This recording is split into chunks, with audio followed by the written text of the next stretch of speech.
Yo, what up, fight fans? So, did you hear the tragic news? I don't know if you have heard yet. I haven't watched this interview. I just saw it on my Instagram feed and I wanted to jump on it and find out what the fuck has happened. I can already take a guess as to what's happened. I've just got a feeling Khabib's going to use the immigration ban as an excuse. I don't know how that whole thing works. But let's check this out, man, because I really want to know what's happening. Let's get right into it. What was your reaction when you found out that Khabib Nurmagomedov wouldn't be able to fight at UFC 249, that he was back home in Russia and it appears now for the 5th time the fight is off? Obviously, I was very upset. I feel more for everybody else that's actually going through some hard times. It's a little bit different. I'm of course, a little bit pissed. He had the opportunity to stay here, or he was in Abu Dhabi, had the chance to be able to come back before the borders were closed in Russia. Decided to go back into Dagestan, did not finish this camp. The guy does not want to fight. He's scared. He's running. He's stripped of his title. Ooh, big statement. So, for you that didn't really pick that up because that was kind of quiet, he said that Khabib went back to Russia, didn't finish his fight camp, and he said he could have come back to the US before Russia implemented the travel bans, and Tony Ferguson believes that he should be stripped of his title.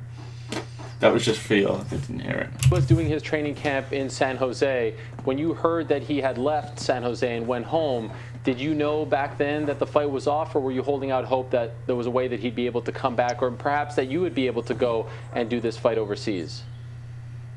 I would say either or, man. I'm always down to fight anybody, anytime, anywhere, unless the circumstances are completely different. But the fight's against Khabib, man. This is the guy that everybody just wants to fight. So if he wants to just fight, there's no... I get what he wanted to do. Obviously he's here. His family's back home in Dagestan. It is what you got to do. But he had the opportunity, and he did the exact same thing at UFC 209. He knew that he wasn't cutting weight very good. He said it already that he was already having a hard time cutting weight, focusing, and doing everything else like that. To me, that right there, he's running away. He ran away. He obviously knew what he could do to help save this card. He didn't want to take any of those chances. He everybody's taking risks trying to do this stuff, but he bailed out, man.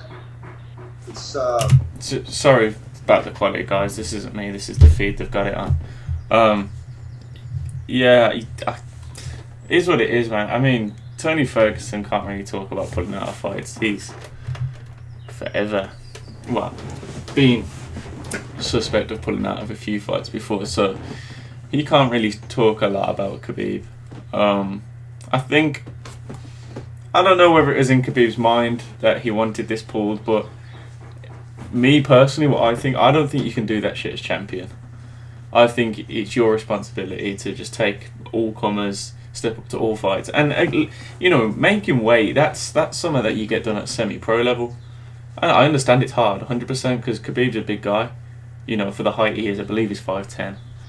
I could be wrong there. But, that's something that should be in every fighter's mind. That's just something they have to do. It's not really an excuse to pull out of a fight. Obviously, there's probably more to the story. We're just hearing Tony Ferguson, but I don't know, man. Looks shady. It's pretty hard to explain, but he bailed out, man. Has the UFC officially told you that that fight is off and that now they are looking for a new opponent for you on April 18th? They have been trying to find me a new opponent. There's a couple of names that went across, but even this morning, you know what I mean? They said that they were going to allow flights out. As far as Khabib goes, man, he has the power and he has the opportunities to be able to take a private plane, come back, finish his training camp, and be able to do UFC 249 for all the people and for everybody else that's out there. To give a little bit more hope and to people that are staying at home and trying to get through this. He does not want to fight. I guarantee you this dude's going to try to retire, man, without fighting.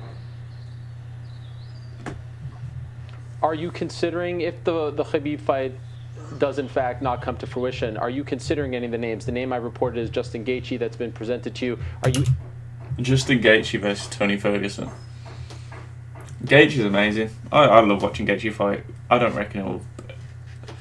I just feel like there's two different breeds of fighter though. Not due to ability, just Tony Ferguson is so unconventional, so experienced. I don't think Gaethje would be able to really give us the entertainment value that Khabib would, obviously. You interested in fighting a Justin Gaethje on April 18th? The dude's got a 4-2 record, man. He got a half. When all these things happened, when they stripped me of my belt, I ended up. Remember when I said it's like a round robin tournament. I had to fight everybody. I fought everybody that was in the top 5, and I knocked them all out, or I finished them in great fashion. And here we go. We're back in kind of the same spot. It's like UFC's trying to play keep away with me. Nothing against Dana UFC. I know they got to make their money and stuff like that. I'm the champ. I got my championship shirt on. I have my belt right here, right now, because we're here at practice, man. I'm still doing my thing right here. I'm about. Hey, let me know what you guys think, because there's different opinions on this throughout the MMA community about the UFC kind of picking their champions. Like I'm a Nate Diaz fan. Like I'm a huge Nate Diaz fan. I'm not an ignorant Nate Diaz fan. Like I understand he's definitely not one of the best fighters out there. I just like him as a person and his attitude. Well, in fact, not recently. He's been a bit not annoying, but traditionally I've loved the Diaz brothers, and they've never been title holders. You know, it's quite reported that Dana White just doesn't like Nate Diaz. But again, Nate Diaz doesn't win all his fights, so it's understandable that he doesn't have a title. But when there's people like Tony Ferguson who haven't really had, who's been interim champion for God knows how long now, you know, this was his title shot. I'm just thinking of other people out there that have consistently performed well and not had titles. Cerrone's a big one. He's been in it for ages, knocking out all types of people. Never had a title shot. No, he has had a title shot actually. He just lost, didn't he? Lost a few times. To get down and dirty, and doesn't matter who we have. We're gonna try to make this thing go. So at least some of the people in the world have a little bit of hope. You know what I mean? Because the guys that are really doing it are the doctors and the nurses, the people taking care of everybody. We can do our little bit of part to try to make something happen. I'm down for that. But obviously, this is a worldwide pandemic. And my thoughts and my prayers go out to everybody that's affected, and especially everybody that's healthy. So if we can do something to kind of help it, I'm down for it. But it's got to be right. Do you have any concerns about training during this time, about fighting on April 18th? You know, other sports have shut down right now. Do you have any concerns about that? Obviously, man. They pushed the Olympics back to another year, kind of messed things up. NBA, MLB, MLS, everything, man. Just went to, I mean, even schools are off. They're closing borders and they're doing everything. If anybody's going to pull it off, Dana and the UFC, Sean and Hunter, those guys are going to make it happen. These guys are all for the company. They're making sure that they're doing the diligence, making sure that everybody's safe. And stuff. You got to believe that when Dana says it, you know, when we're with them, we're in the best kind of company around. And you can't. I'm a company man. I'm going to be real. I've always been for the last couple of years. 8 years, Ariel, I've been doing the exact same thing. 2, work. I really don't go anywhere else and do anything else besides with my family, just my close circle of friends. I keep it very, very tight knit, and nothing's changed, man. That's why I'm very successful in my art, man, and especially in the sport. It's because consistency times effort is confidence. So, as of right this moment, it's funny because even though that was like a little motivational speech right there, Ariel really just doesn't give a fuck, does he? Look at his face. Like after he finishes his little motivational question, Tony, speech, just look, he just doesn't give a shit. So, as of right this moment, last question, Tony.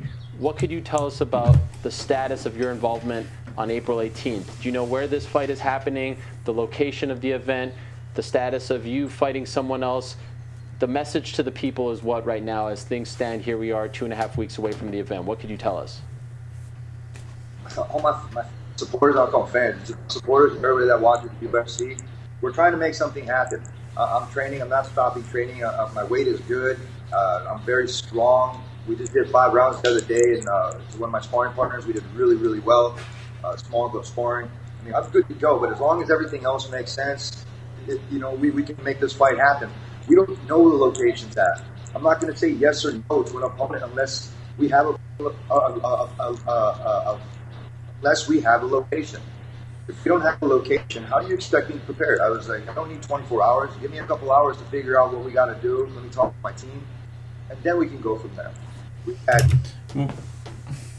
Why do you think the location matters so much to him? Is it because of the crisis? Is it because he... That's just something I'm not really understanding right now. You know, the biggest problem that most people would have in his position would who were they fighting, not where they were fighting, but the where seems to be the biggest thing for him. I don't really know why. Is he talking about if they have to travel abroad, then they have to take the virus into account and risk family's health? I understand that, but I just don't understand what he means if it's not that. Maybe, I don't know how many different locations, and we've been told to wait that same day or we're going to have an answer for it. And pins and needles over here after practice, and I'm tired as heck, man. And I want to go home. I want to take my ice baths. I want to do my stuff, and I can't because we're waiting to see if this dang fight is going to happen either way. The one thing I know is I'm going to stay consistent with my training. It doesn't matter what location. You know, you can drop me off on Khabib's front doorstep, man, and that dude still will not fight. He will out.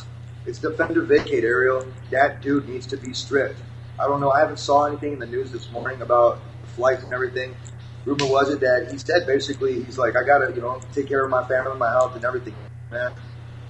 Bro, you have an obligation. Can you imagine if a fighter that's 28-0 got stripped of his belt? Is he 29? 28, isn't it? What was Poirier? Poirier was 28, I'm pretty sure he's 29. Fuck, I can't remember. But can you imagine, anyway, it doesn't matter regardless, but if someone that's 28, 29-0 got fucking stripped of their belt, that's unheard of, man. To have a streak like that and just get it stripped because you keep... I don't know, I don't want to say anything. You signed up on the dotted line to be representing not just your country, right? Because that's what you said. You represent your country and you do everything. You ran, bro. You listened to your pops and you did everything that you could to possibly avoid an ass whooping. Now, to me, in my opinion, nobody else deserves that ass whooping besides two people. That's McNuggets and Team Tiramisu. That's the beat Nurmagomedov and Conor McGregor. It's the first time I ever called him by his real name. Well, please let me know what you guys think, because I really want to know everyone's opinion. No doubt there'll be someone in the comments that have slagged off something I've said because MMA fans are just sour. I don't know if you've noticed that. Anyway, what's this shit here? Dustin Poirier, I think I could beat up Tony Ferguson. Don't fucking kid yourself. Tony Ferguson will eat you for fucking dinner. Yeah, that's... What? Let me know what you guys think about Poirier as well, because he pisses me off so much. I don't want to say I don't like him, but he just seems to be on everyone's ass when they fuck up. But I don't know, man. I don't like Poirier that much, to be honest. I think he's a great fighter. He's an outstanding fighter. He's not on Tony Ferguson's level, but he's a great fighter. Let me know what you guys think. Anyway, guys, peace out, man. It's been a pleasure. Stay safe and stay well, man. Peace.